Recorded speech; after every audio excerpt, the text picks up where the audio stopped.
British History 1900 to 1945.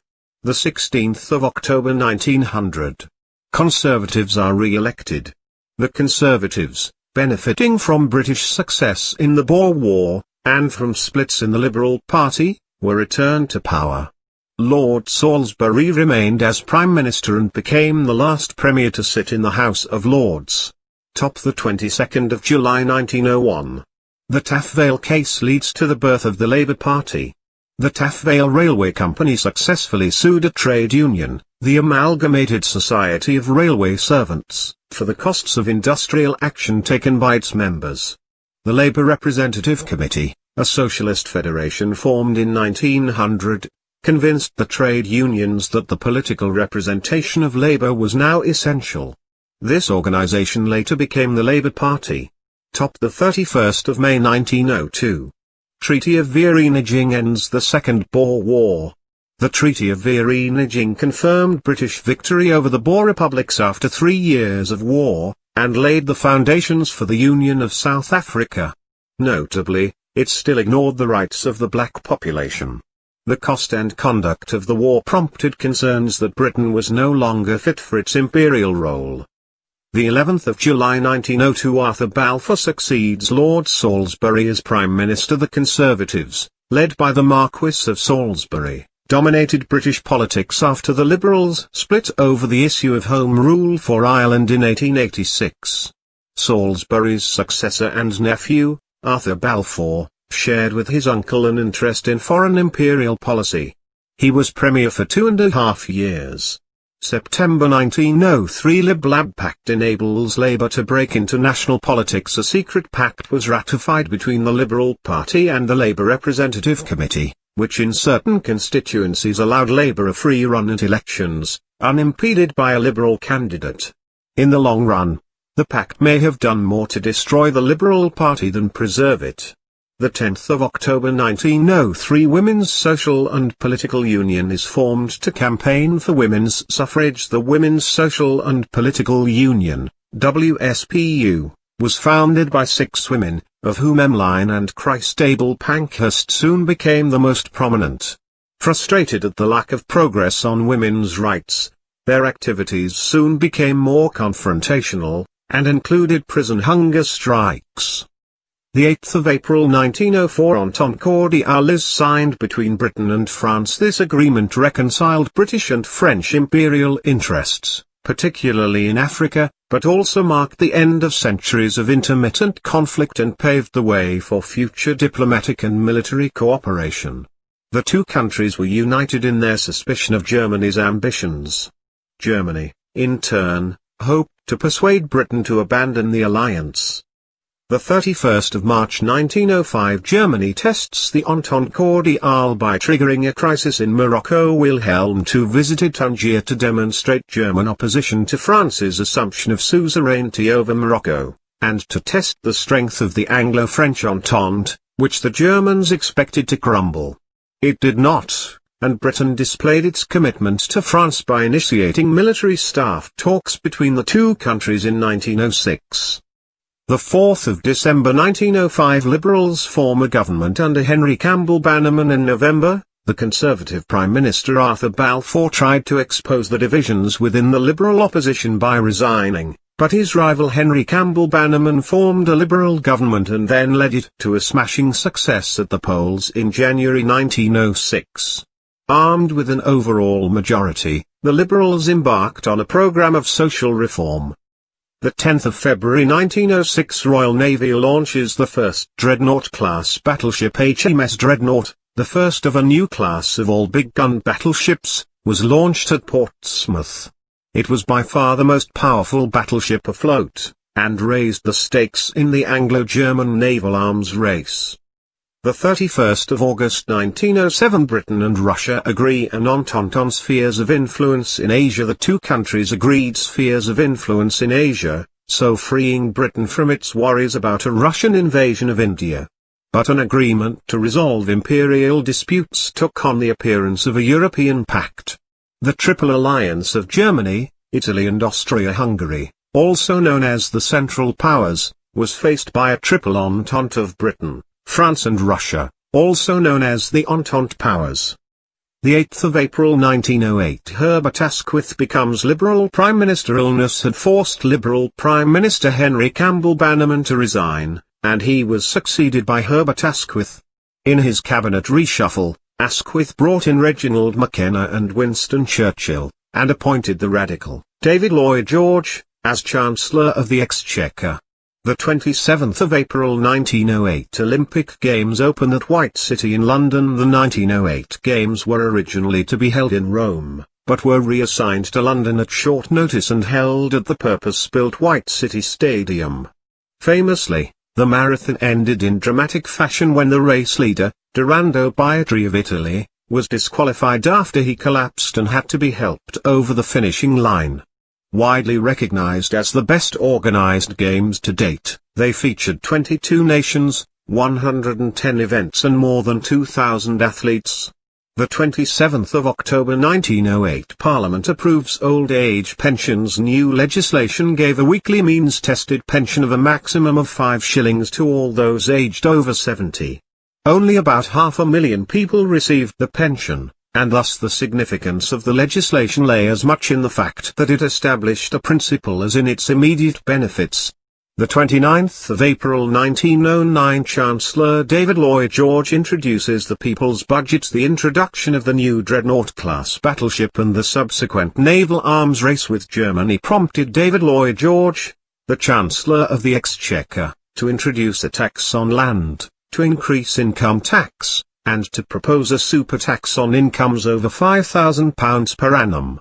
He presented these increases as designed to fund social reforms. The 30th of November 1909 House of Lords rejects the People's Budget. In rejecting Chancellor David Lloyd George's budget, the Conservative-dominated House of Lords broke the parliamentary convention that the upper house should not overturn a financial bill. This ensured that House of Lords reform was one of the issues at stake in the next general election. The 15th of February 1910 Liberals win the election but lose their overall majority. The election precipitated by the Lords' rejection of the People's Budget resulted in 275 seats for the Liberals, 273 for the Conservatives and 40 for Labour. The budget was then passed. The Irish nationalists, with 82, were now in a position to force Irish Home Rule back up the agenda. The 6th of May 1910 Edward VII dies and is succeeded by George V. Both Edward VII, who died in 1910, and his son, George V., ensured that the monarchy was more active than it had been in the latter years of Victoria's reign, but they exercised their influence discreetly. Edward's funeral brought together the royalty of Europe, many of them his relations, for the last time before war broke out in 1914. The 19th of December 1910 Liberals retain power in the second general election of the 1910. After the general election in February, efforts to broker a deal on parliamentary reform failed, and the Liberals went back to the polls at the end of the year. They and the Conservatives each secured 272 seats, and, with Labour supporting the Liberals, the Irish nationalists held the balance of power. The 1st of July 1911 German gunboat provokes the Agadir crisis with France. The Germans dispatched a gunboat to the Moroccan port of Agadir to assert their rights against the French. A Franco-German settlement was negotiated, but the British were alarmed, fearing the Germans planned to turn Agadir into a naval base. As with the first Moroccan crisis in 1905, Germany only succeeded in strengthening the Entente cordiale between Britain and France. The 10th of August 1911 House of Lords loses its power of veto over legislation. The Liberals finally forced through House of Lords reform, which had been on the cards for 2 years. The reforms meant that the Lords could not veto legislation that had passed the House of Commons in 3 successive sessions, and that Parliament itself would be dissolved after 5 years, not 7. In separate legislation, pay for members of Parliament was introduced. December 1911 National Insurance Act provides cover against sickness and unemployment. Chancellor of the Exchequer David Lloyd George devised a contributory scheme of health insurance for those in employment, which provided payment for medical treatment. Grafted onto the Act was a limited plan for unemployment benefit drawn up by Winston Churchill. With this legislation, the Liberals laid the foundations of the welfare state. The 11th of April 1912 Liberals propose Irish Home Rule for the third time, reflecting their dependence on Irish nationalist votes in the House of Commons. The Liberals proposed Home Rule for Ireland. In response, Ulster Protestants and Unionists formed the Ulster Volunteer Force, a paramilitary force which threatened the government with civil war if the measure was carried. The 13th of April 1912 Royal Flying Corps is established. The foundation of the Royal Flying Corps, RFC, reflected British recognition of the growing importance of military aviation. In 1918, the RFC was amalgamated with the Royal Naval Air Service to form the Royal Air Force, RAF. The 15th of April 1912 Titanic sinks with the loss of 1,503 lives. The White Star Liner Titanic was the largest vessel in the world at the time of her launch.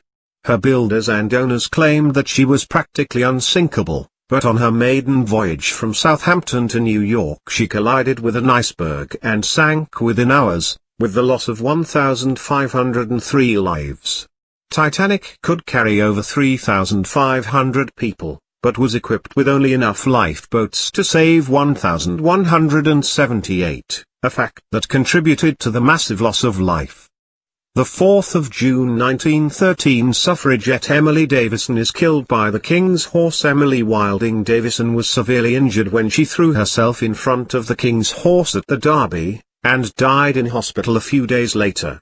The militancy of her organization, the Women's Social and Political Union, proved counterproductive to the cause of women's rights, but the more moderate National Union of Women's Suffrage Societies also had little to show for its efforts through negotiation. The 20th of March 1914 elements of the army say they won't enforce Irish Home Rule. The officers of the 6th Cavalry Brigade, stationed outside Dublin, indicated that they would refuse to enforce Irish Home Rule in Ulster if a parliamentary act proposing greater autonomy for Ireland were carried. The army was divided within itself, representing a potential flashpoint for the government. Irish Home Rule was shelved at the outbreak of World War I. The 28th of June 1914 Archduke Franz Ferdinand is assassinated in Sarajevo. The heir to the Austro-Hungarian throne, Archduke Franz Ferdinand, was assassinated by Gavrilo Princip, a Bosnian Serb terrorist, in Sarajevo. The Austro-Hungarian government blamed Serbia and used the killing as a pretext for war. For most Britons this was a remote and insignificant event, but the conflict would escalate sharply, drawing in the great powers and ultimately resulting in the outbreak of World War I. The 23rd of July 1914 Austro-Hungarian ultimatum to Serbia provokes a crisis in Europe. On 6 July, Germany effectively gave unconditional backing to any action Austria-Hungary took regarding the recent assassination of its crown prince, Archduke Franz Ferdinand, by a Bosnian Serb in Sarajevo. Austria-Hungary used this blank check to deliver an ultimatum to Serbia on 23 July, which was widely recognized as little more than a pretext for war. With Russia standing by Serbia, Britain invited Germany to join a great power conference to resolve the conflict, but Germany refused. The 4th of August 1914 Britain declares war on Germany in response to the invasion of Belgium. When Austria-Hungary declared war on Serbia in July, Serbia's ally Russia mobilized its army. Austria-Hungary's ally, Germany, in turn declared war on Russia.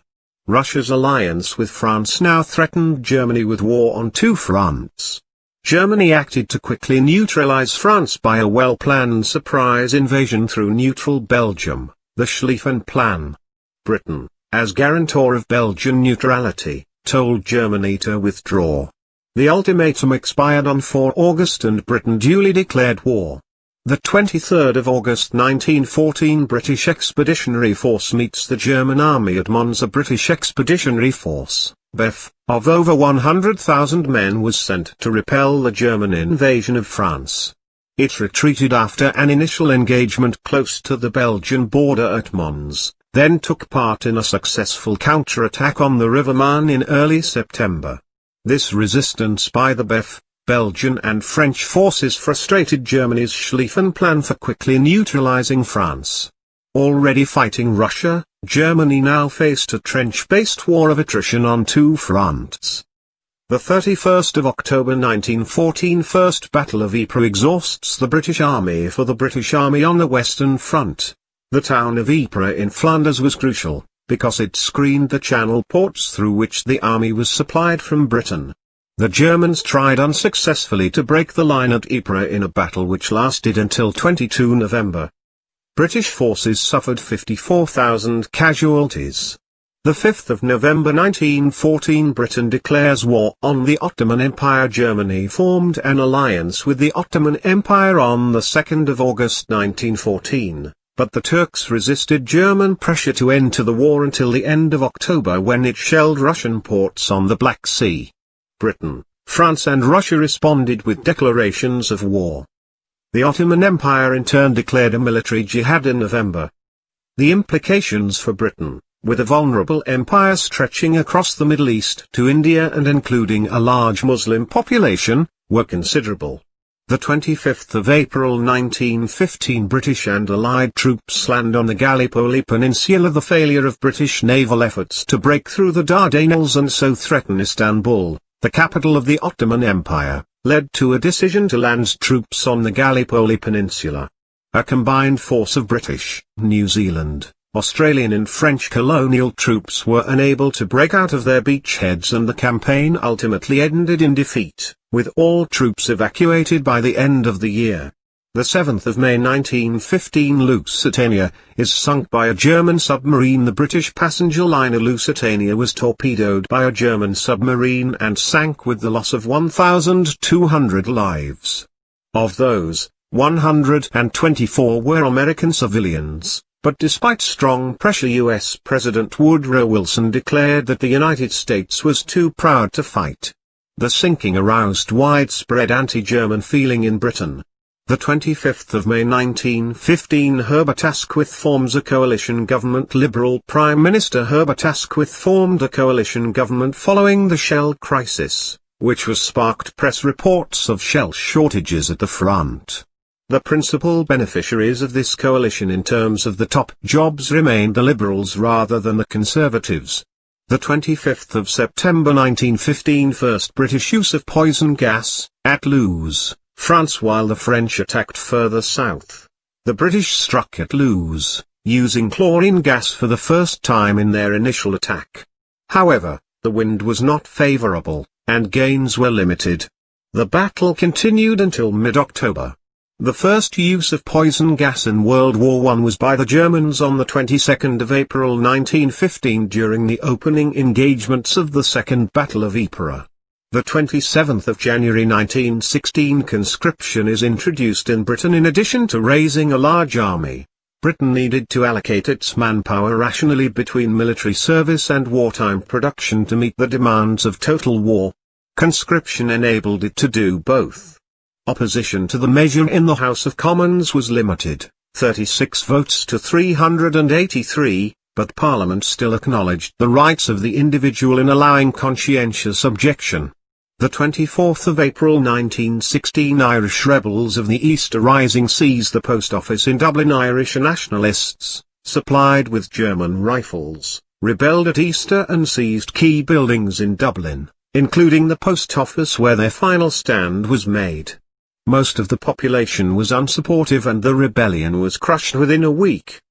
The British executed the leaders, inadvertently making martyrs of the rebels and inspiring those who followed.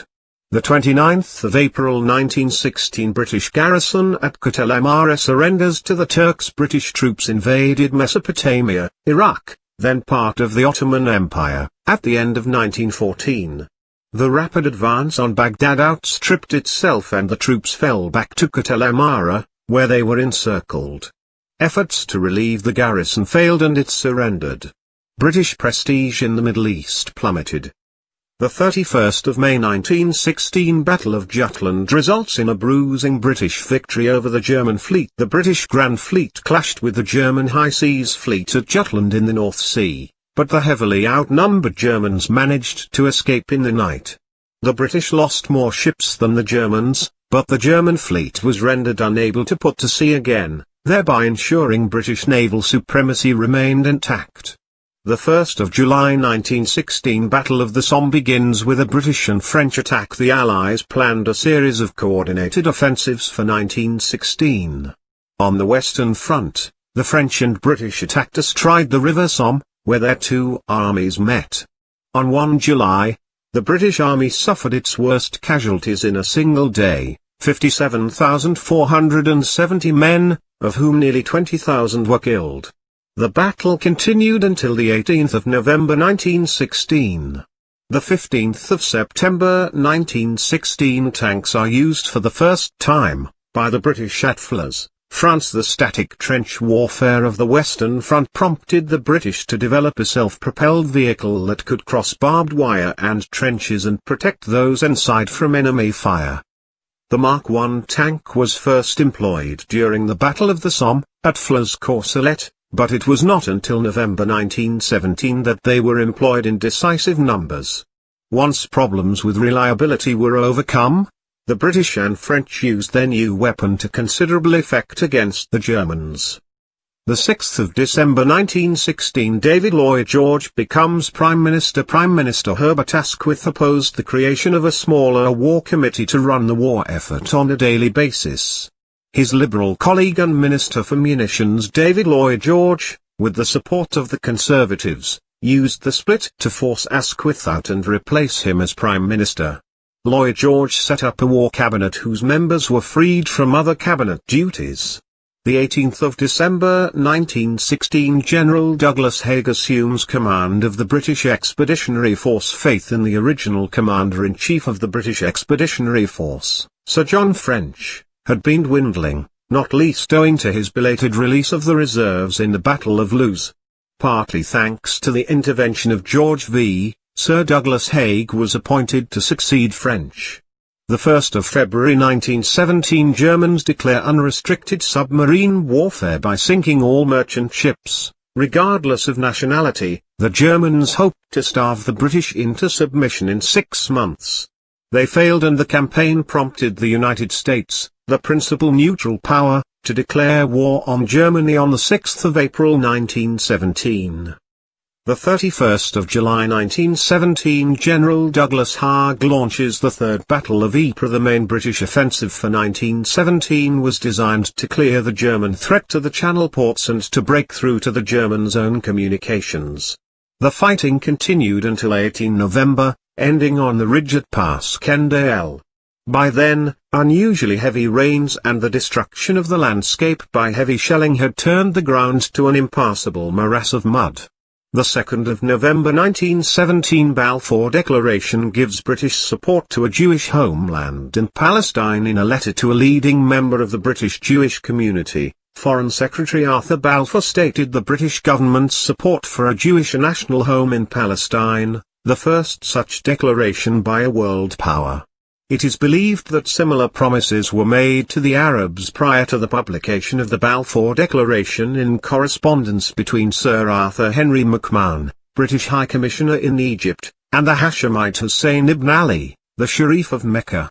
The 7th of November 1917 Bolsheviks, under Vladimir Lenin, create a communist revolution in Russia. In February 1917, Tsar Nicholas II of Russia was forced to abdicate after serious reverses in the war against Germany. A provisional government of liberals and moderate socialists was established, but it also failed on the battlefield and was overthrown in a carefully planned coup by the Bolsheviks, who promised peace, bread and land to the war-weary Russian people.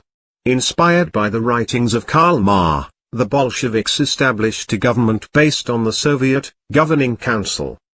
The 11th of December 1917 General Edmund Allenby leads British forces into Jerusalem after seizing Beersheba and Gaza. In the first week of November, British forces under General Edmund Allenby forced the Turks to abandon Jerusalem. Prime Minister David Lloyd George described this as a Christmas present for the British people at the end of a year when a conclusion to the war seemed remote. 6th of February 1918. Limited numbers of women are given the vote for the first time. The Representation of the People Act enfranchised all men over the age of 21, and propertied women over 30. The electorate increased to 21 million, of which 8 million were women, but it excluded working-class women who mostly failed the property qualification.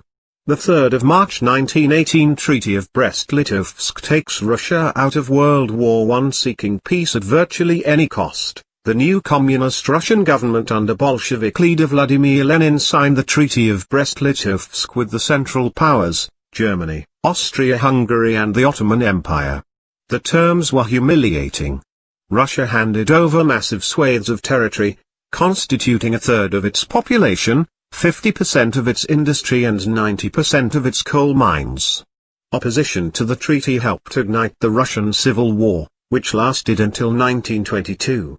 The 21st of March 1918 German offensive makes massive gains on the Western Front. Following peace with Russia, German commanders planned to use fresh troops from the Eastern Front to attack before American troops began to arrive in the West. After a short but stunning bombardment, the Germans attacked across the old Somme battlefields and made the greatest advance on the Western Front since 1914. It was eventually halted east of Amiens, France. In response, the Allies gave French General Ferdinand Foch overall responsibility for coordinating their armies on the Western Front. The 9th of April 1918 Second Major German Offensive causes a crisis on the Western Front. The Second German Offensive of 1918 made 3 major incursions into the Allied line and precipitated a crisis on the Western Front. British Field Marshal Douglas Haig's order of the day on 11 April famously told his men that they must stand and fight with their backs to the wall. Despite the stunning success of the offensive, the German army had significantly overstretched itself without achieving a decisive victory, a factor that would contribute to its eventual defeat.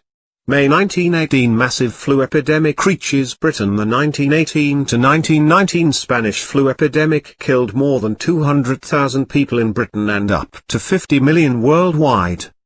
Despite its name, the virus seems to have originated in the United States, but quickly spread around the world, infecting up to 30% of the world's population. The 8th of August 1918 British make major advances at the Battle of Amiens. The British and French, using the greatest concentration of tanks in World War I, advanced up to 6 miles in a single day.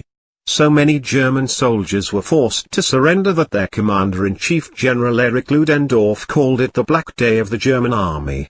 The 26th of September 1918 General Ferdinand Foch launches an Allied offensive on the Western Front. General Ferdinand Foch, who had been appointed the Supreme Commander of the Allied armies on the Western Front on the 26th of March 1918, coordinated attacks by British, French and American forces.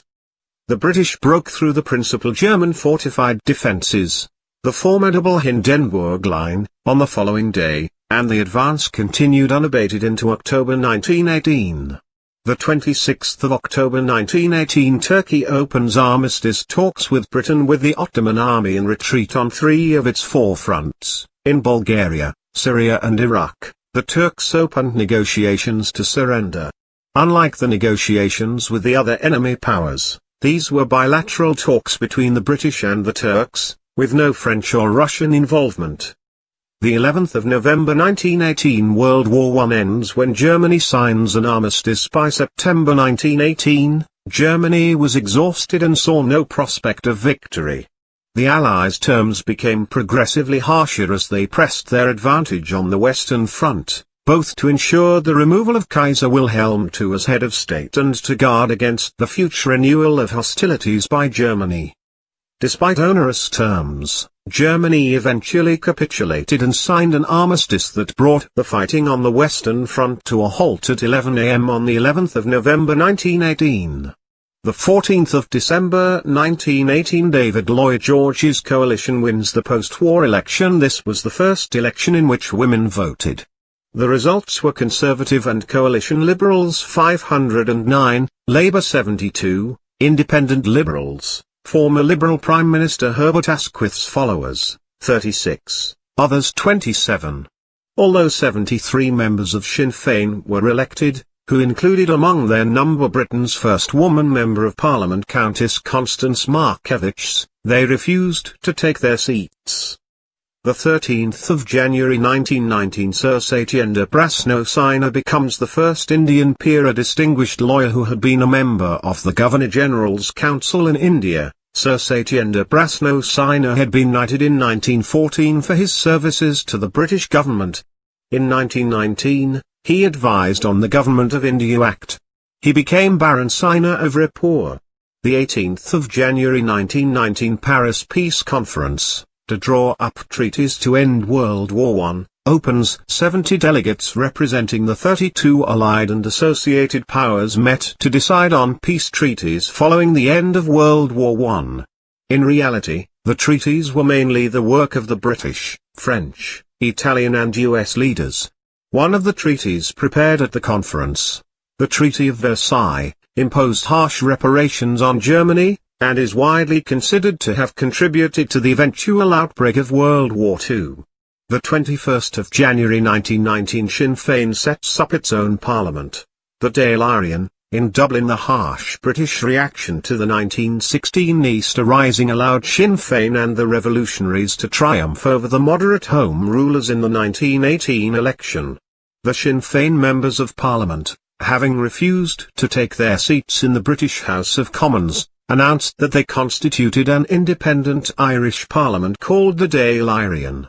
A provisional government was elected with Eamon de Valera as president. The 31st of January 1919 massive rally in Glasgow sparks fears of a Russian-style revolution. Glasgow had a history of radicalism, and World War I turned it into a centre for organised protest against poor working conditions. The Liberal government feared this mass rally was the beginning of a working-class revolution along the lines of the Russian Revolution of 1917. The rally was broken up by police, and troops and tanks were deployed on Clydeside. In reality, the protesters' objectives were not that revolutionary: a 40-hour working week and a living wage. The 18th of March 1919 Rowlatt Act extends the suspension of civil liberties in India. The Rowlatt Act extended wartime emergency measures, such as detention without trial. Mohandas Gandhi of the Indian Congress Party asked Indians to use non-violent civil disobedience in protest against the act, and to refuse to cooperate with the British government. The 1918 Montagu-Chelmsford Report offered reform, but not self-rule, despite the sacrifices India had made in the war and US President Woodrow Wilson's declaration regarding national self-determination. The 10th of April 1919 British soldiers kill hundreds of unarmed Indian civilians at Amritsar, India. A large crowd attending a Sikh religious festival in defiance of British martial law was fired on without warning by troops under the command of Brigadier General Reginald Dyer. More than 300 people were killed. The Amritsar massacre crystallized growing Indian discontent with British rule, which was only heightened when Dyer faced no other punishment than an official censure. Led by Mohandas Gandhi, the Indian Congress Party now became a nationwide movement committed to independence. The 11th of September 1919 British government declares Sinn Féin's Dáil Éireann Parliament illegal. When the British government outlawed Sinn Féin's Dáil Éireann, it sparked a vicious two-year guerrilla war between the Irish Republican Army, IRA, in Southern Ireland and British forces, which included the hated Black and Tan auxiliaries.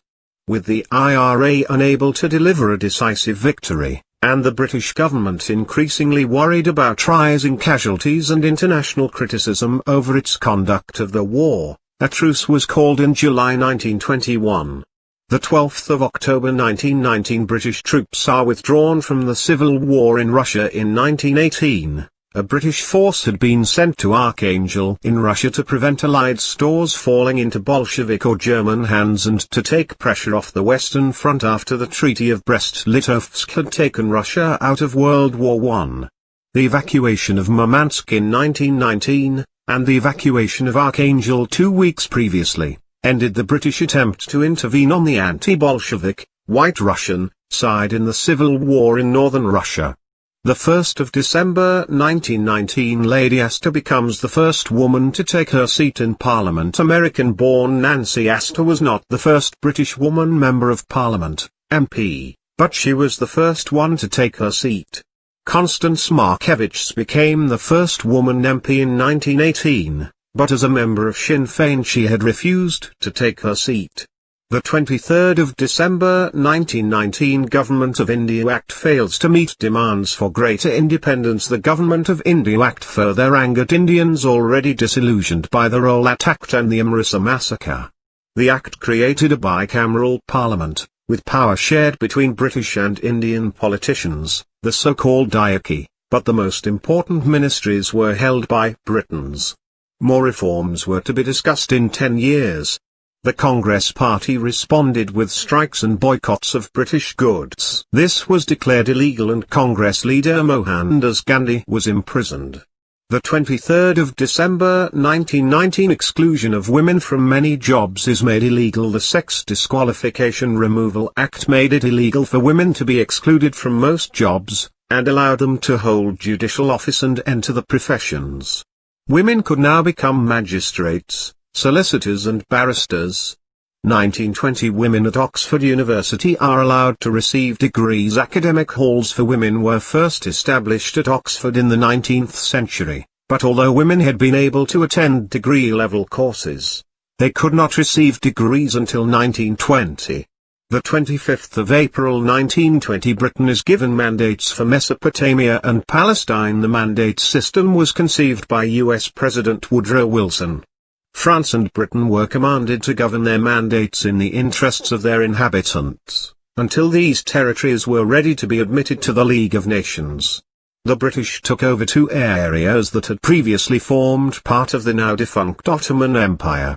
The 1st of July 1920 First British High Commissioner of Palestine is appointed in 1917. The Balfour Declaration had given official British support for a Jewish national home in Palestine.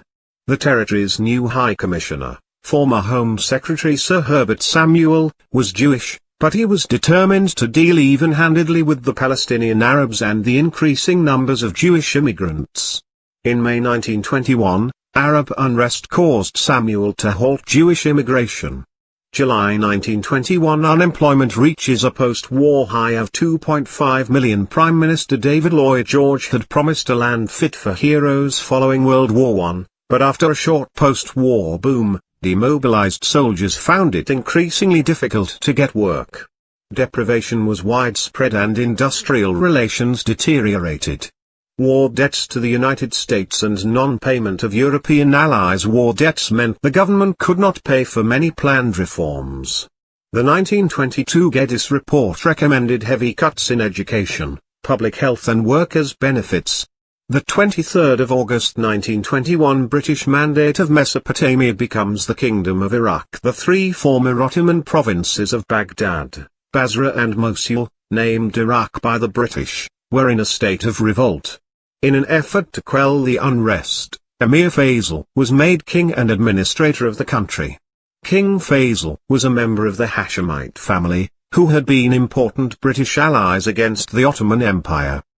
The 6th of December 1921 Anglo-Irish peace treaty is signed, resulting in partition of the island. This treaty ended the war between the breakaway Southern Irish Republic and Britain, and was supposed to resolve the sectarian Ulster problem by partitioning Ireland. It turned Southern Ireland into a dominion, rather than a republic, called the Irish Free State, with the British sovereign as head of state. The fact that the treaty still bound Ireland to Britain caused deep conflict and led to the outbreak of the Irish Civil War. The 28th of June 1922 Irish Civil War breaks out. The Civil War was ignited by the Anglo-Irish Peace Treaty, which created a partitioned Irish Free State within the British Empire. The pro-treaty faction under Michael Collins accepted partition and believed the treaty would eventually lead to a republic. The anti-treaty faction, led by Eamon de Valera, rejected partition and wanted a republic immediately. The war ended in victory for the pro-treaty Free State government under Collins, who was assassinated, but caused lasting bitterness. The 19th of October 1922, Prime Minister David Lloyd George resigns as his wartime coalition breaks up. The wartime coalition of Conservatives and David Lloyd George's Liberals won the 1918 general election and began the work of national recovery after World War I. But in 1922, Tory backbenchers overruled their own party leader and voted to leave the coalition, resuming independence as Conservatives. They were disgusted by Lloyd George's Anglo-Irish treaty and fearful he was about to go to war with Turkey. With his government fatally compromised, Lloyd George resigned. The 23rd of October 1922, Conservative Andrew Bonar becomes Prime Minister, having precipitated the fall of David Lloyd George's Liberal Conservative coalition government with a brilliant speech to his Conservative colleagues. Andrew Bonar was invited by George V to form a government. Law called a general election on the 15th of November 1922. The Conservatives won 344 seats, Labour 142, National Liberals, Lloyd George's party, approximately 53, Liberals, under Herbert Asquith, approximately 62. Ill health forced Bonar to retire in 1923. He died 6 months later. The 15th of May 1923, the British Mandate of Transjordan becomes a semi-independent state. The Mandate for Palestine was divided along the River Jordan, with Transjordan on the eastern side. The Hashemite Emir Abdullah, eldest son of Britain's Ali the Sharif Hussein of Mecca, became ruler of the territory. In 1946, Transjordan received independence and Abdullah became King Abdullah I of Jordan. The 22nd of May 1923, Conservative Stanley Baldwin becomes Prime Minister. Conservative Stanley Baldwin became Prime Minister, with Neville Chamberlain as Chancellor of the Exchequer, after Andrew Bonar resigned due to ill health. Baldwin proposed to abandon free trade, hoping that tariff reform would help to beat unemployment, an unpopular measure. Following the elections of December 1923, the reunited Liberals joined Labour to extinguish tariff reform by a vote of no confidence. Baldwin resigned. The 23rd of January 1924, Ramsay MacDonald becomes the first Labour Prime Minister after the vote of no confidence that saw Stanley Baldwin resign as Prime Minister. The leader of the largest opposition party, Ramsay MacDonald, was called on to form a minority Labour government. Labour was unable to realise its more radical ambitions because of its reliance on Liberal support. This helped MacDonald allay fears that a party representing the working class must be revolutionary, but disappointed many supporters on the left. The 29th of October 1924, Conservatives win a landslide election following the Zinoviev letter in February 1924. The Labour government formally recognised the Soviet Union, despite nervousness about communist ambitions. In October, MI5 intercepted an apparently seditious letter from a Soviet official to British communists. Prime Minister Ramsay MacDonald agreed to the suppression of the Zinoviev letter, but it was leaked just before the election. Stanley Baldwin's Conservatives won by a landslide. Labour's share of the vote actually increased, but the Liberals were totally eclipsed. The 28th of April 1925, Chancellor Winston Churchill returns Britain to the gold standard in his first budget as Chancellor of the Exchequer. Winston Churchill returned Britain to its pre-1914 monetary system, whereby sterling was fixed at a price reflecting the country's gold reserves. The move resulted in massive deflation and overvaluing of the pound. This made British manufacturing industries uncompetitive, which in turn exacerbated the massive economic problems Britain was to face in the 1930s. The 5th of August 1925, Plaid Cymru is formed to disseminate knowledge of the Welsh language. Although the party was initially formed to promote Welsh language and culture, by the 1930s it had a political agenda and was determined that Wales should achieve independent status as a dominion. The 26th of January 1926, John Logie Baird gives the first public demonstration of television. John Logie Baird, a Scottish engineer and inventor, gave a demonstration of a machine for the transmission of pictures, which he called television. Around 50 scientists assembled in his attic workshop in London to witness the event. It was not until after the World War II that televisions became widely available. The 3rd of May 1926 general strike is declared after miners reject the Samuel Report. The Samuel Report sought to rationalize the British coal industry, whose coal had become too expensive, through pay cuts and increased hours. The Trades Union Congress, TUC, ordered a general strike. Well-organized government emergency measures and the lack of widespread public support for the strikers meant it was called off after 9 days. The 16th of May 1926 Irish politician Eamon de Valera establishes the Fianna Fáil party. The Irish Civil War made the Irish Free State reality. Eamon de Valera, who had fought against the treaty that established the Free State, now created the Fianna Fáil party to participate in its political life. Fianna Fáil members elected to the Free State Dáil Parliament, initially refused to take their seats unless the oath of allegiance to the British sovereign was abolished. Faced with exclusion from politics, Fianna Fáil eventually took the oath, dismissing it as an empty formula. The 19th of October 1926 Australia, New Zealand, Canada and South Africa are recognised as autonomous. In 1923, a Dominion's right to make a treaty with a foreign power had been accepted.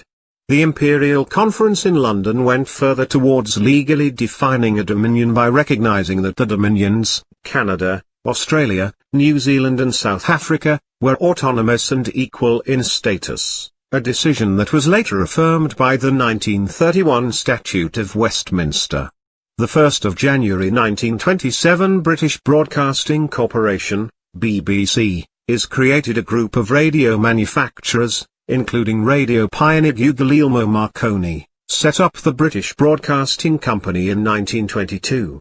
In 1927 the company was granted a royal charter, becoming the British Broadcasting Corporation under John Reith.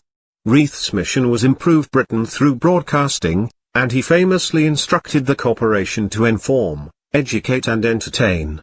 The 7th of May 1928 all women over the age of 21 get the vote. The Fifth Reform Act brought in by the Conservative government altered the 1918 Representation of the People Act, which had only allowed women over 30 who owned property to be enfranchised.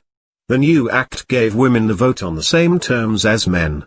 September 1928 the first talkie, film with dialogue, is shown in Britain. British audiences were introduced to talking pictures when The Jazz Singer opened in London. Cinema going was immensely popular during the 1920s and 1930s, and virtually every town, suburb and major housing development had at least one cinema.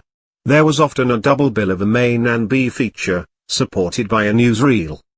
The 30th of September 1928 Alexander Fleming discovers penicillin while working at St Mary's Hospital in Paddington, London. Alexander Fleming noticed that a mold growing on a dish had stopped bacteria developing. Howard Florey and Ernst Chain developed penicillin further so it could be used as a drug, but it was not until World War II that it began to be mass-produced. The 30th of May 1929 Labour wins the general election with Ramsay MacDonald as Prime Minister. Ramsay MacDonald headed the first Labour government with a clear majority. It lasted for 2 years. Labour won 287 seats, the Conservatives 262 and the Liberals 59.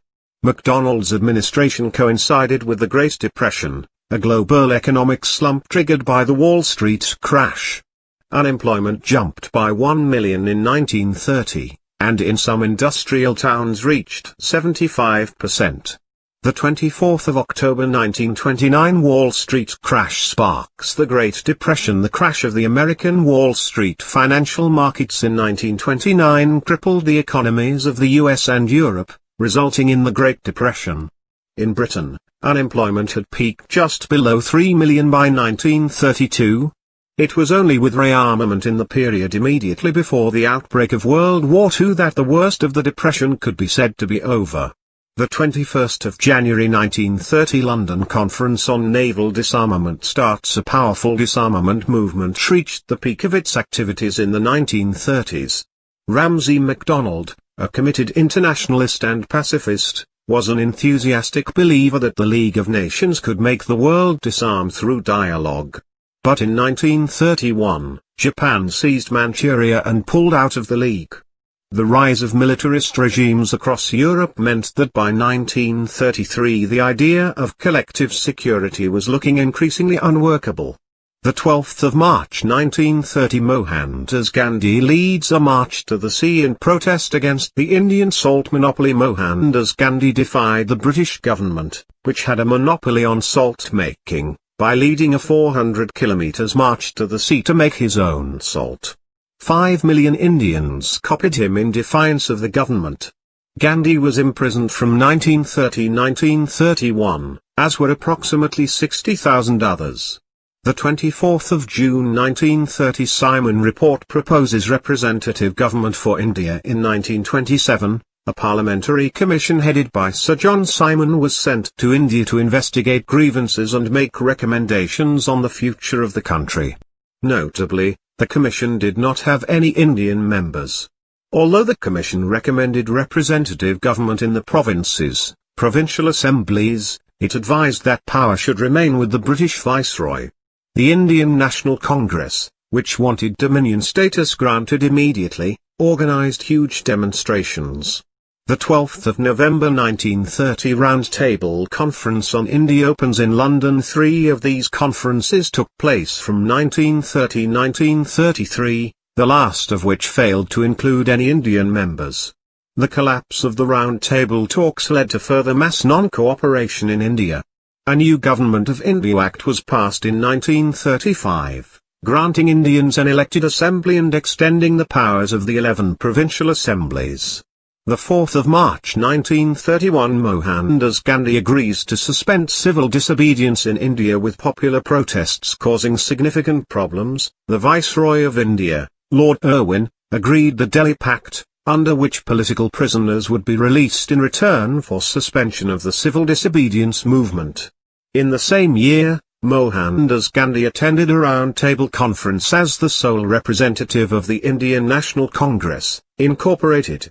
Gandhi was promised Dominion status for India, but it was rejected by the Incorporated because he had failed to consult its minority leaders. 22. The 23rd of August 1931 Prime Minister Ramsay MacDonald resigns in a row over the budget. Prime Minister Ramsay MacDonald asked a commission, headed by Sir George May, to investigate Britain's dire economic situation.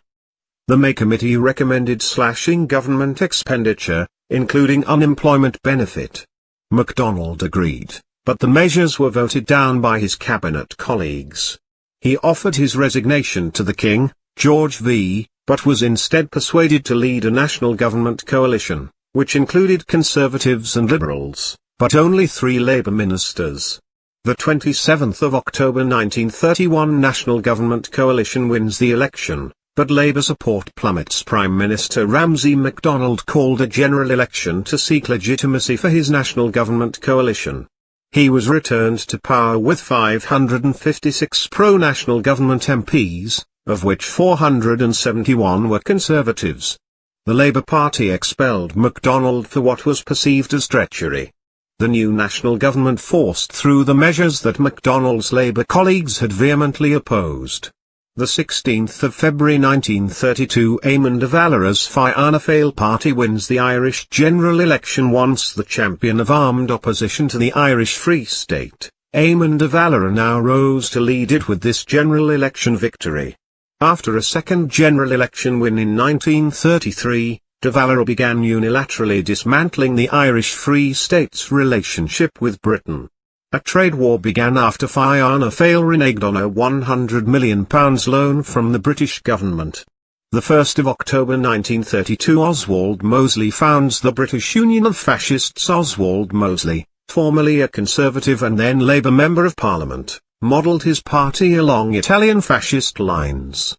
The party never became part of the political mainstream and was banned in 1940. Mosley was interned during the war and twice attempted unsuccessfully to return to Parliament in post-war Britain. He died in 1980. The 3rd of October 1932 Iraq joins the League of Nations after the British mandate ends. Iraq became independent under King Faisal, who died in 1933. Its strategic importance and oil reserves ensured that Britain maintained a military presence there. During World War II, the British occupied Iraq, as the pro-Axis government intended to cut oil supplies and British access between Egypt and India. 1934 Scottish Nationalist Party is founded to fight for an independent Scotland. Scottish Home Rule had been supported by both 19th century Liberals and 20th century Labour, but had made no progress. The Scottish Nationalist Party was an amalgam of the left-leaning National Party of Scotland, NPS, and the more right-wing Scottish Party. Its objective was to secede from the United Kingdom. The 19th of July 1934 new air defense program adds 41 squadrons to the RAF. In 1933, German leader Adolf Hitler had withdrawn from the Disarmament Conference and the League of Nations in order to begin rearming. Despite a 1935 League of Nations peace ballot that showed 90% of the British public favoured multilateral disarmament, the British government reluctantly began to rearm. There remained a strong political determination to avoid war at all costs. The 22nd of September 1934 Gresford mine disaster kills 266 in North Wales. This explosion, which killed 266 men, was one of the worst disasters in British mining history. 200 children were left fatherless in an area of North Wales where a 40% unemployment rate had already caused widespread poverty. The 11th of April 1935 Italy, France and Britain meet to discuss German rearmament. The Stresa Conference was intended to form a united front against Adolf Hitler's Germany, but Italian leader Benito Mussolini had more in common with Hitler than with the Western democracies. On 2 October, he invaded Ethiopia. Despite public sanctions, in a secret agreement dubbed the Hall-of-All Pact, France and Britain devised a partition plan which gave Italy 2/3 of Ethiopia. The 7th of June 1935 Conservative Stanley Baldwin becomes Prime Minister for the third time. Stanley Baldwin became Prime Minister after Ramsay MacDonald resigned due to ill health. The power behind the throne during MacDonald's premiership, Baldwin remained Prime Minister until the 28th of May 1937, when he was succeeded by Neville Chamberlain. July 1935 First Penguin paperbacks go on sale, bringing literature to the masses. Publisher Alan Lane felt there was a need for cheap, easily available editions of quality contemporary writing. The first 10 Penguins included works by Ernest Hemingway and Agatha Christie. They cost just 6pence, the same price as a packet of cigarettes, and were available in traditional bookshops, but also in railway stations and tobacconists. 3 million Penguin paperbacks were sold within a year. It was a revolution in publishing that massively widened public access to literature. The 20th of January 1936 George V dies and is succeeded by Edward VIII as Prince of Wales. Edward had visited many parts of the country hit by the prolonged economic depression. These visits, his apparently genuine concern for the underprivileged and his official overseas tours on behalf of his father made him popular in Britain and abroad. But his choice of bride would spark a constitutional crisis. He had fallen in love with a married American woman, Wallis Simpson. When she obtained a divorce in October 1936, it opened the way for her to marry Edward. The 26th of August 1936 Anglo-Egyptian Treaty ends the British Protectorate of Egypt. Britain was reluctant to end its occupation of Egypt because the Suez Canal provided a vital sea route to India. The treaty allowed the British to retain control of the Suez Canal for the next 20 years, and for Britain to reoccupy the country in the event of any threat to British interests. The 5th of October 1936 Jarrah men marched to London to highlight local poverty and unemployment. Poverty and mass unemployment, as high as 70%, in the northeast of England drove 200 men from Jarrow, Tyne and Ware, to march 300 miles to London to deliver a petition to Parliament asking for a steelworks to replace the local shipyard that had recently closed down. The marchers attracted considerable public sympathy, but the crusade ultimately made little real impact.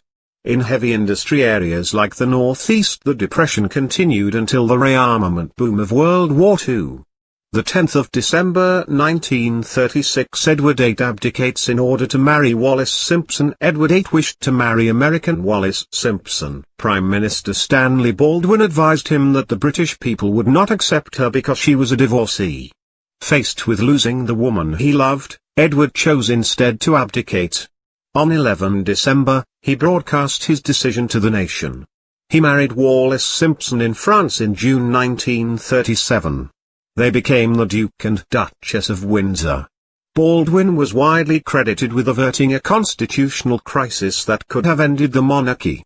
The 12th of May 1937, George V is crowned king. Edward VIII's younger brother, the Duke of York, was crowned George V.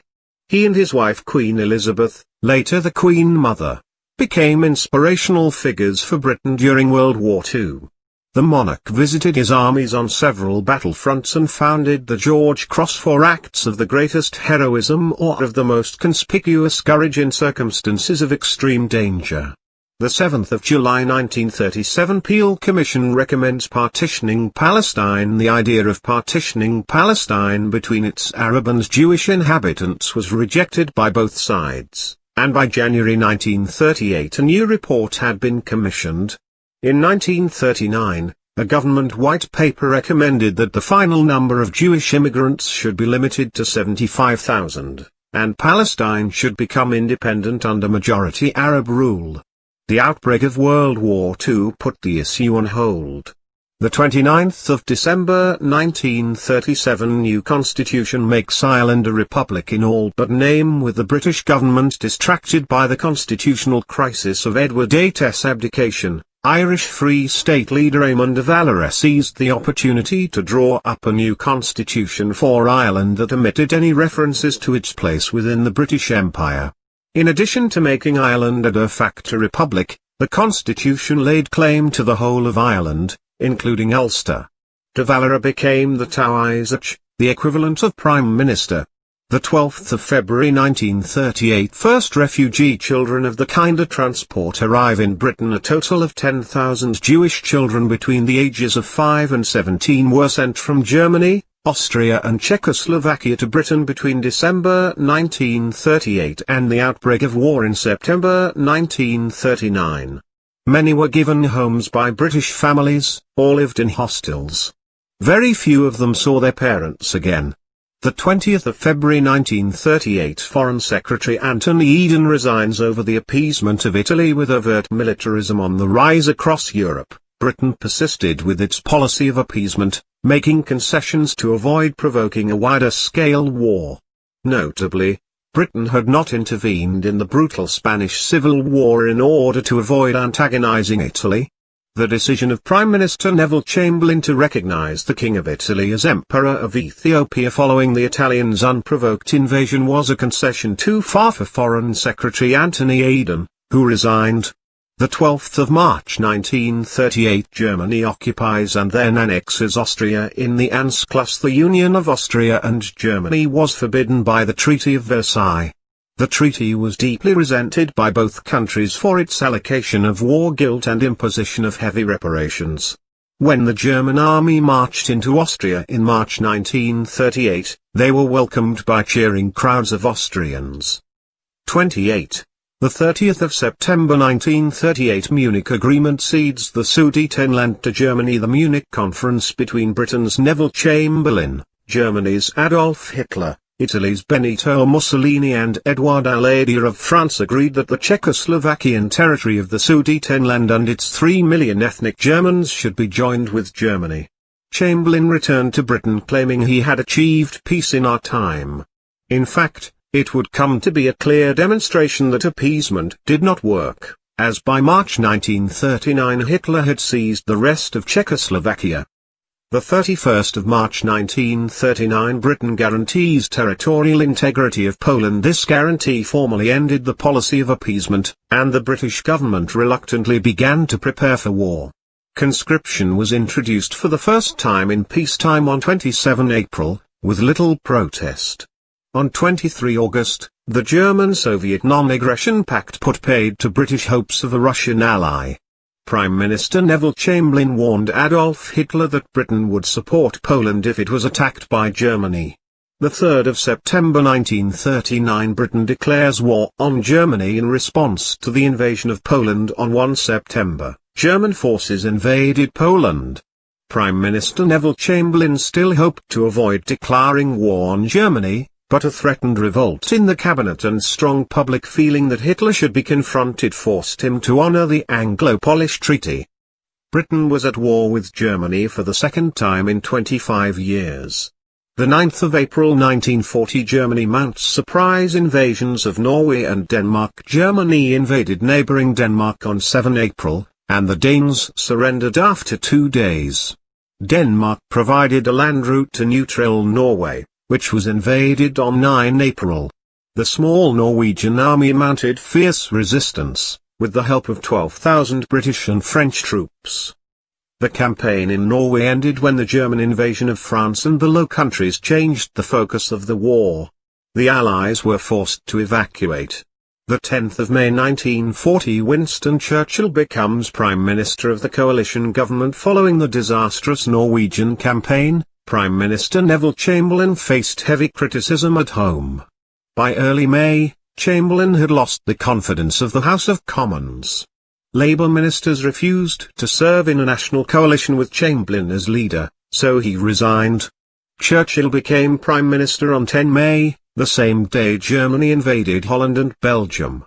The 10th of May 1940, German invasion of the Low Countries and France begins. The German army rapidly defeated France with a strategy called Blitzkrieg, or lightning war, which used speed, flexibility and surprise to execute huge outflanking maneuvers. Paris fell on 14 June and France capitulated on 25 June. Hitler had achieved in a matter of weeks what the German army had failed to do after 4 years of desperate fighting on the Western Front of World War I. The 26th of May 1940, thousands of Allied troops are evacuated from Dunkirk. France's Allied forces were utterly overwhelmed by the German blitzkrieg in France. Thousands of soldiers were trapped in a shrinking pocket of territory centered around the French seaside town of Dunkirk. The Royal Navy's Operation Dynamo succeeded in evacuating approximately 338,000 British and French troops in destroyers and hundreds of little ships, volunteers who sailed to France in their own vessels, over a period of 10 days, while under constant attack from the Luftwaffe, German Air Force. The 30th of June 1940, German forces occupy the Channel Islands. Britain had taken the decision not to defend the Channel Islands in the event of a German invasion. As German forces overran France in June 1940, about 30,000 people were evacuated from the islands, with about twice that number choosing to remain.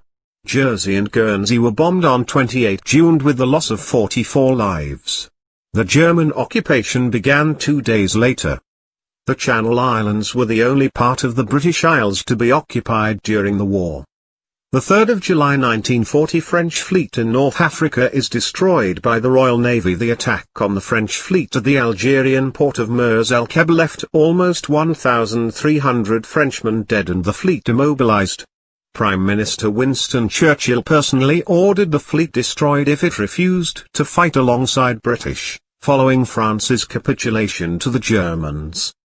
Despite the cost in lives, Churchill could not allow the fleet to become a threat to British naval dominance in the Mediterranean.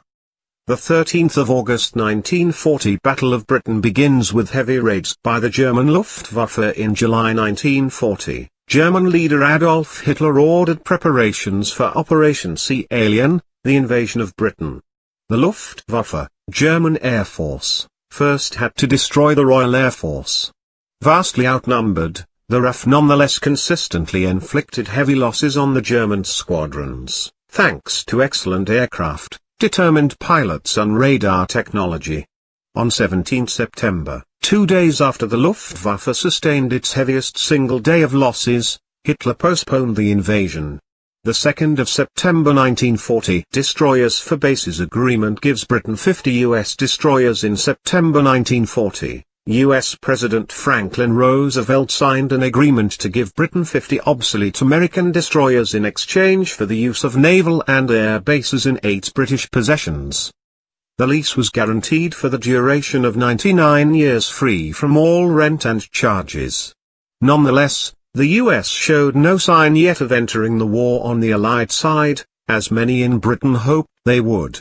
The 7th of September 1940 Blitz begins with a massive daylight raid by the Luftwaffe. German bombing raids had already targeted Liverpool and Birmingham during August, but on 7 September the Blitz intensified as 950 aircraft attacked London.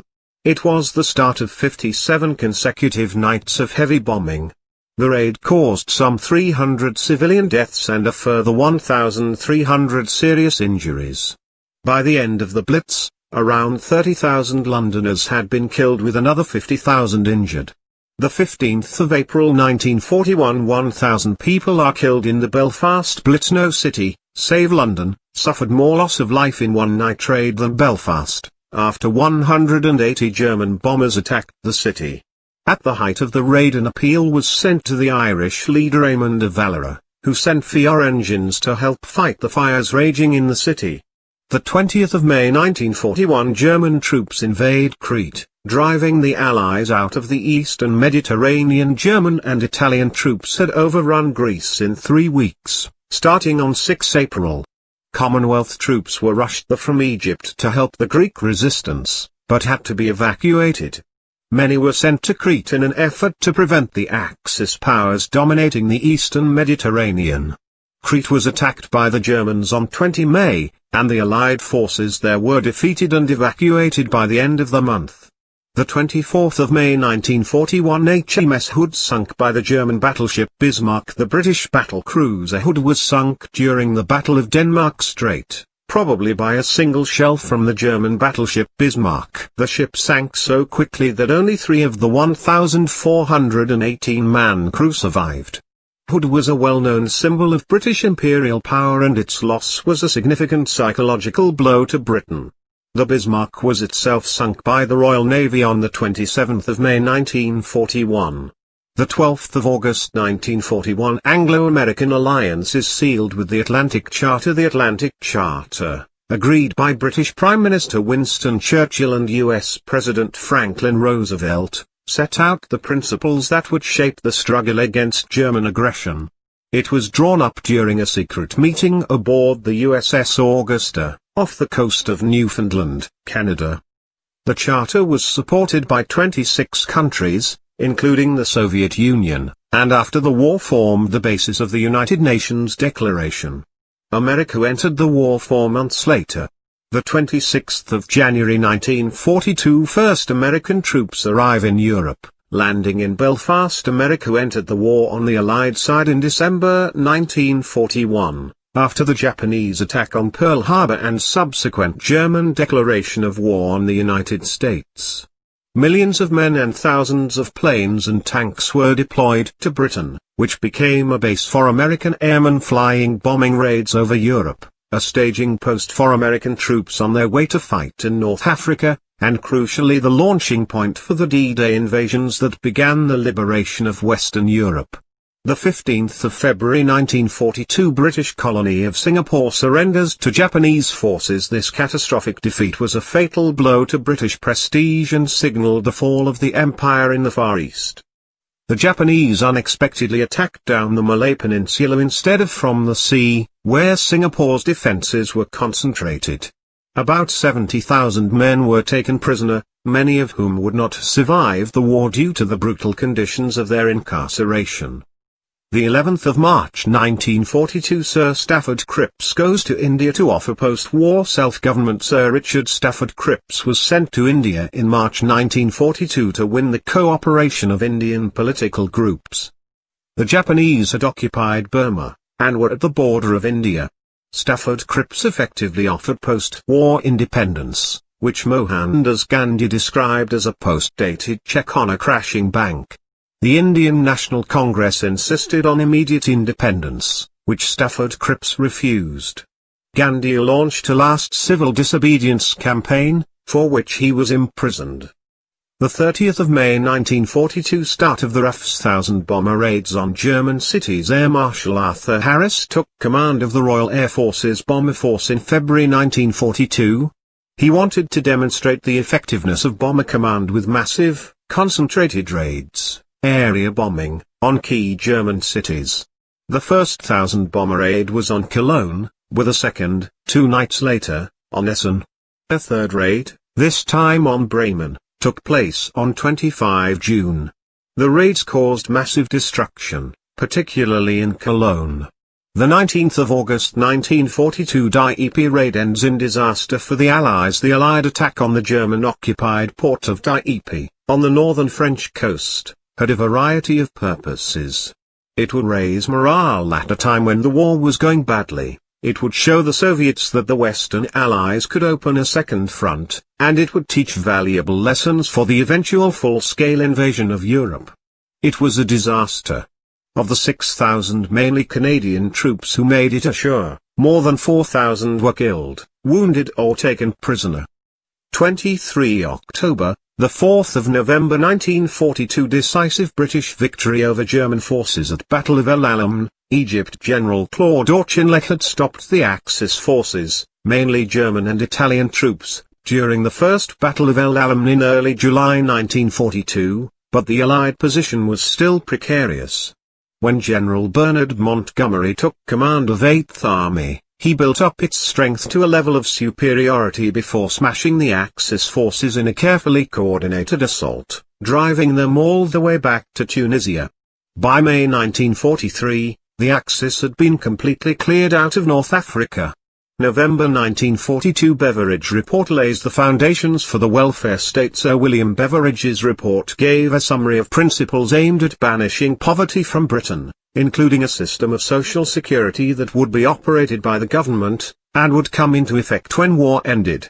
Beveridge argued that the war gave Britain a unique opportunity to make revolutionary changes. Beveridge's recommendations for the creation of a welfare state were implemented by Clement Attlee after the war, including the creation of the National Health Service in 1948. The 13th of May 1943 Axis siege of the island of Malta is lifted. Malta's position in the Mediterranean made it strategically vital for the Allies. It was effectively under siege from 1940 and suffered devastating Axis, Italian and German, bombing. From January to July 1942 there was only one 24-hour period when no bombs fell on the island. In summer 1942, George V awarded the island of Malta the George Cross in acknowledgement of the bravery of its inhabitants. The siege was finally lifted when Axis forces capitulated in North Africa on the 13th of May 1943. The 16th of May 1943 dam busters raid by the RAF breaches 2 dams in the Roa Valley. This Royal Air Force raid by 19 Lancasters utilized a bouncing bomb, developed by British scientist Barnes Wallis, in an attempt to destroy 3 major dams supplying water and power to the important German industrial region of the Ruhr. 2 of the dams were breached, but 53 of the 133 aircrew were killed. Severe flooding killed over 1,000 people, but the damage to the Ruhr's industrial capability was relatively minor. Nonetheless, the raids were a major propaganda victory. The 23rd of May 1943 Germany calls off the Battle of the Atlantic. Allied merchant shipping losses to German U-boats in the Atlantic had reached crisis levels in late 1942 to early 1943. At the Casablanca Conference in January 1943, Allied leaders allocated more resources to the battle. In March 1943, after a blackout of several months, German U-boat ciphers were once again broken, allowing the new resources to be deployed to devastating effect. By May 1943, U-boat losses were so heavy that Kriegsmarine Commander Admiral Karl Dönitz called off the battle. The 10th of July 1943 first Allied troops land in Europe as invasion of Sicily begins when British and American troops landed on the southeastern tip of Sicily. It was the first significant Allied landing on European soil in 2 years. After a prolonged battle, Axis forces started withdrawing from the island on 11 August. The island of Sicily gave the Allies a foothold for the invasion of mainland Italy, which began in September. May 1944 Butler Act creates free secondary education. Butler, the progressive conservative Chancellor of the Exchequer, created universal free secondary education to the age of 15, something people had campaigned for since the 19th century. There were three types of schools: grammar, secondary modern and technical, entrance to which was determined by the 11+ examination. The 18th of May 1944 Allies win the Battle of Monte Cassino. After 5 months of fighting, the battle centered on the ancient Italian monastery of Monte Cassino. The Allies were attempting to break through the German Gustav Line, which ran across Italy, south of Rome. The Germans sought to halt the Allied advance north by holding them at Monte Cassino. The bitter fighting lasted over 5 months, during which the monastery was reduced to rubble. By the time the Allies broke through, casualties numbered more than 54,000 Allied and 20,000 German troops. The 6th of June 1944 Allied forces land in Normandy on D-Day, starting the liberation of France. The invasion of Europe, the largest amphibious invasion in history, succeeded in landing 150,000 troops on the beaches of Normandy on the first day, through a massive combined operation requiring hundreds of ships and total air superiority. Behind the lines, Allied paratroops seized key strategic targets, while the French resistance sabotaged rail and communication links.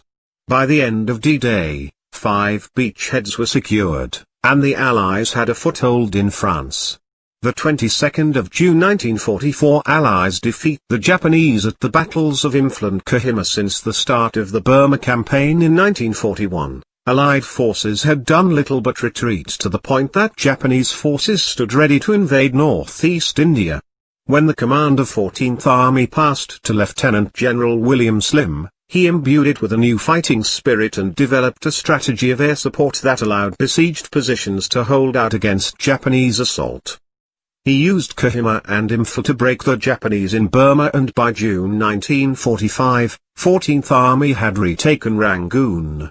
The 25th of September 1944 Allied forces are defeated at the Battle of Arnhem. Operation Market Garden was a bold plan to land 30,000 Allied troops behind enemy lines and capture 8 bridges spanning a network of waterways on the Dutch-German border near Arnhem. It would allow the Allies to outflank German border defenses, opening the way for an advance into Germany and an early end to the war. A combination of factors, including faulty intelligence about German strength and bad weather, resulted in failure. More than 1,130 Allied troops were killed and 6,000 captured. The 4th of February 1945 Allied leaders shaped the post-war world at the Yalta Conference. The war leaders agreed that Germany should be forced to surrender unconditionally and would be divided into 4 zones between Britain, the Soviet Union, France and the United States. It was also agreed that the Soviet Union would enter the war against Japan after Germany was defeated. The 15th of April 1945 British troops liberate the concentration camp at Bergen-Belsen, Germany. The liberation of Bergen-Belsen brought the horrors of Nazi genocide home to the British public when film and photographs of the camp appeared in British newspapers and cinemas. Conditions at Bergen-Belsen were so desperate that more than 10,000 prisoners died in the weeks after the liberation of the camp, despite the best efforts of the Allies to keep them alive. Millions were murdered to satisfy Nazi theories about racial biological purity, at least 6 million of whom were Jews. The 8th of May 1945 Britain celebrates the end of war on Victory in Europe Day. German forces had been utterly defeated by the end of April 1945. Adolf Hitler committed suicide on 30 April as Soviet forces closed in on his Berlin bunker. The German Grand Admiral Karl Dönitz surrendered to Allied General Dwight Eisenhower in France on 7 May. The following day was officially celebrated in Britain as Victory in Europe Day. The entire country came to a standstill as people celebrated the end of war. The 26th of July 1945, Labour wins the general election by a landslide. On 23 May, the wartime coalition government ended. Winston Churchill headed a temporary Conservative government until the July general elections, which Labour won with a majority of 146. Returning soldiers wanted social reforms and had rejected the war leader Churchill in favour of Labour's Clement Attlee. The post-war years saw the implementation of many of the reforms recommended by Sir William Beveridge in 1942, and the creation of the welfare state. The 15th of August 1945 victory over Japan Day marks the end of World War II. On 6 August, an atomic bomb was dropped on the Japanese city of Hiroshima by the American bomber Enola Gay. 3 days later, a second bomb was dropped on the port city of Nagasaki. In all, 140,000 people perished. Less than a week later, the Japanese leadership agreed to an unconditional surrender, and the Emperor Hirohito broadcast his nation's the capitulation over the radio. Victory over Japan Day also marked the end of World War II. The 24th of October 1945, United Nations comes into existence with Britain as a founder member at the Yalta Conference in early 1945. The Big Three of Britain's Winston Churchill, US President Franklin D. Roosevelt and Soviet leader Joseph Stalin agreed to establish a new global organization, the United Nations. The structure and charter of the organization were established at another conference in San Francisco. Britain became one of the 5 Security Council members, with a power of veto. On 24 October, the UN officially came into existence when its members ratified its charter.